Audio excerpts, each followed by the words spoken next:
हाँ जी दोस्तों, कैसे हैं आप सब लोग। आई होप आप सब अच्छे होंगे।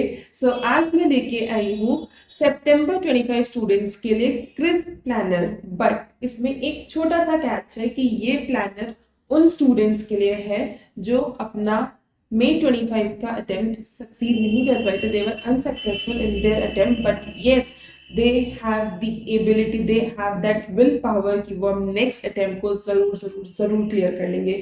ऐसे एकदम स्ट्रॉन्ग स्टूडेंट्स के लिए मैं एक स्ट्रॉन्ग प्लानर लेके आई हूँ। एंड ये ऐसा नहीं है कि सिर्फ ये जो बोथ ग्रुप्स देने वाले हैं उनके लिए है, ये बोथ ग्रुप्स के लिए स्टूडेंट्स के लिए भी है। इसमें फर्स्ट ग्रुप अगर किसी का बचा हुआ है तो उन स्टूडेंट्स के लिए भी प्लानर है, एंड अगर जिनका सिर्फ सेकेंड ग्रुप बचा हुआ है उनके लिए भी ये प्लानर गिवन है।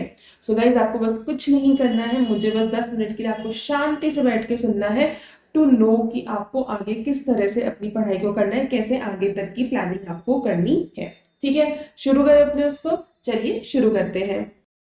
तो अपने पास अब सितंबर 25 के लिए कितना टाइम है? देखिए, अपने पास है पूरे 40 डेज। अगर आज अपनी डेट क्या हो चुकी है? 24 ऑफ जुलाई। ओके, अगर मैं आज का दिन हटा भी दूं तो यानी हम कब से तैयारी शुरू करेंगे? कल से, यानी 25 ऑफ जुलाई से। एंड हमारा अटेम्प्ट कब है? 3 ऑफ सितंबर। यानी मेरे पास प्रिपरेशन टाइम है 2 ऑफ सितंबर तक का। तो अगर आप 25 से लेके 2 सितंबर तक की काउंटिंग करेंगे तो आपके पास आएंगे 40 डेज। ठीक है, अब 40 डेज की कैलकुलेशन कैसे है? अगर आप बोथ ग्रुप्स दे रहे हैं तो बोथ ग्रुप्स के केस में आप 2 रिवीजन अपने आराम से कर सकते हैं विथ योर ऑल 5 सब्जेक्ट्स। इसमें मैंने आईबीएस को इंक्लूड नहीं किया है बिकॉज देखो, आईबीएस में आपके कौन से सब्जेक्ट्स आते हैं? ये 5 सब्जेक्ट्स आते हैं, प्लस आपका कॉस्टिंग एंड लॉ में से क्वेश्चन पूछे जाते हैं। तो अभी आपके 5 सब्जेक्ट्स तो यहाँ पे रिवाइज हो रहे हैं, बचेगा क्या? Cost and law. Cost and law को आप थोड़ा बहुत रिवाइज कर सकते हैं इन योर 1.5 डे। तो मैंने इसको यहाँ पे कवर इसलिए नहीं किया है बिकॉज आपको दूसरे सब्जेक्ट से फोकस करना थोड़ा ज्यादा जरूरी है। बस आप ये कर सकते हो कि अगर आपको थोड़ा सा भी गैप मिले तो उस गैप में आप 1 या 2 जो उनके क्वेश्चन पेपर्स हैं आईबीएस के, वो आप घर पे सॉल्व कर सकते हो to have a time management of the this paper. ठीक है, तो अभी अपन हमने 5 सब्जेक्ट्स की बात कर लेते हैं।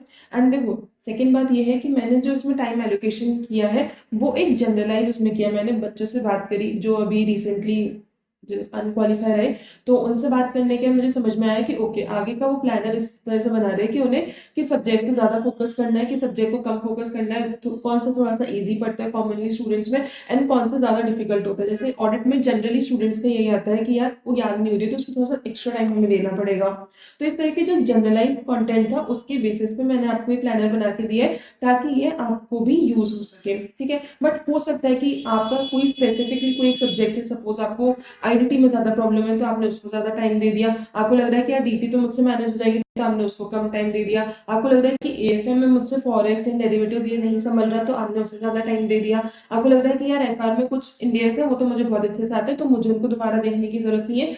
आप अपने अकॉर्डिंग कस्टमाइज कर सकते हो। बस मैं आपको एक ब्रॉड ओवरव्यू दे रही हूँ कि आपको किस सब्जेक्ट को कितना टाइम देना चाहिए। बट हाँ, आपको अपनी कैपेबिलिटीज को भी एनालाइज करना है, आपको अपनी करंट अंडरस्टैंडिंग, करंट नॉलेज को भी एनालाइज करना है कि मुझे किधर कितना टाइम देना है।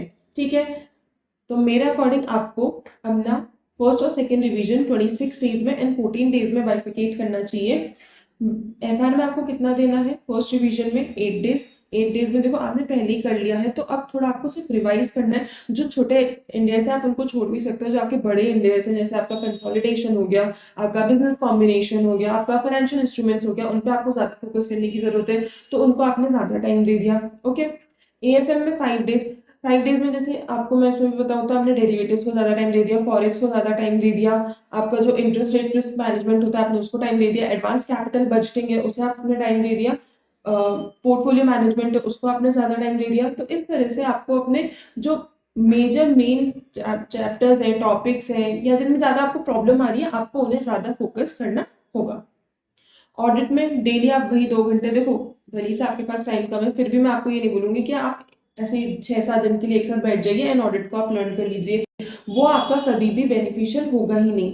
जनरली स्टूडेंट्स का नहीं होता, मैं एक जनरलाइज पॉपुलेशन की बात कर रही हूँ, मैं कुछ स्पेसिफिक स्टूडेंट्स के लिए बात नहीं कर रही हूँ। ठीक है, तो जनरल पॉपुलेशन के लिए वो वर्क नहीं करेगा। तो आपको अभी भी यही करना होगा कि आप डेली 2 घंटे 2.5 घंटे बैठ रहे हैं एंड अपने एक एक करके एसेस को लर्न कर रहे हैं, अपने अदर चैप्टर्स को लर्न कर रहे हैं।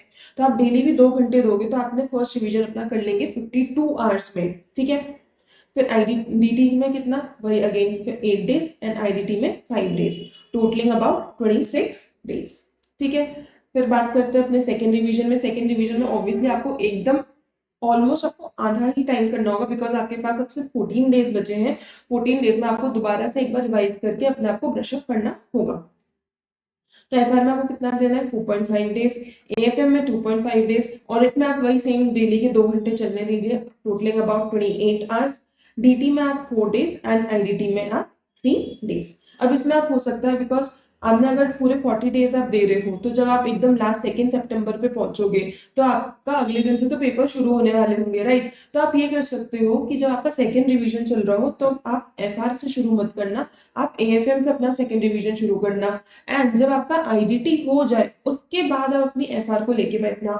उससे क्या होगा, क्योंकि आप फिर क्या कर रहोगे, 2 सितंबर में आपके पास कौन सा सब्जेक्ट चल रहा होगा, एफआर का सब्जेक्ट चल रहा होगा, एंड आपको 3 सितंबर को पेपर भी कौन सा देना है, एफआर का ही पेपर देना है। तो इस तरह से आप शफलिंग कर लेना अकॉर्डिंग टू द पेपर। ऐसा मत करना कि भाई हमने तो पहले एफआर को कर लिया एंड 2 सितंबर को हम आईडीटी कर रहे हैं, भाई वो बेनिफिशियल नहीं होगा। आपको थोड़ा सा खुद को चेंज करना पड़ेगा एंड एफआर को आप लास्ट में मूव कर सकते हो।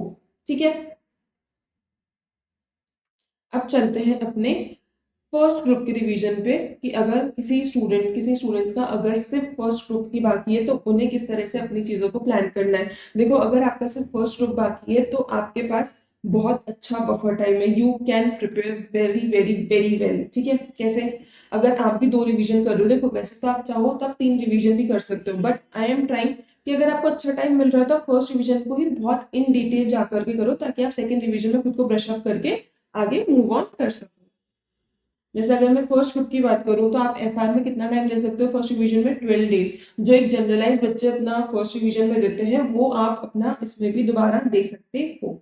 एएफएम में 8 डेज एंड ऑडिट में डेली के 3 घंटे, टोटलिंग अबाउट 78 आवर्स। देखो जनरली यही एक ट्रेंड देखा गया है कि अगर किसी बच्चे का फर्स्ट ग्रुप अटकता है तो वो जनरली ऑडिट की वजह से ही अटक जाता है, क्योंकि ऑडिट में हमारी 40 मार्क्स नहीं आ पाते हैं, उससे टोटल नहीं बैठता हमारे पूरे ग्रुप का, तो हम उसमें रह जाते हैं। तो उसी चीज को मैनेज करने के लिए आपको थोड़ा सा ऑडिट पे ज्यादा फोकस करने की जरूरत पड़ती है। तो मैंने यहाँ पे आपको डेली के 3 घंटे दिए, यानी आप 78 आवर्स टोटल में अपनी ऑडिट को खत्म कर सकते हो। बट हो सकता है कि यार आपका ऑडिट बहुत ही ज्यादा वीक पॉइंट हो, तो उसमें आप उसे अकॉर्डिंगली अपना टाइम इंक्रीज कर सकते हैं, एंड बाकी आपका जो एफआर एएफएम है उसका टाइम आप कम कर सकते हैं। ठीक है, एडिशनली आप यहाँ पे देखोगे तो टोटल आपने फर्स्ट डिवीजन में कितना टाइम लिया है, 26 डेज का, लेकिन आप एफआर एंड एएफएम को मिलाओगे तो वो 20 डेज ही बनते हैं। स्टिल आपके पास यहाँ पे 6 डेज का बफर है।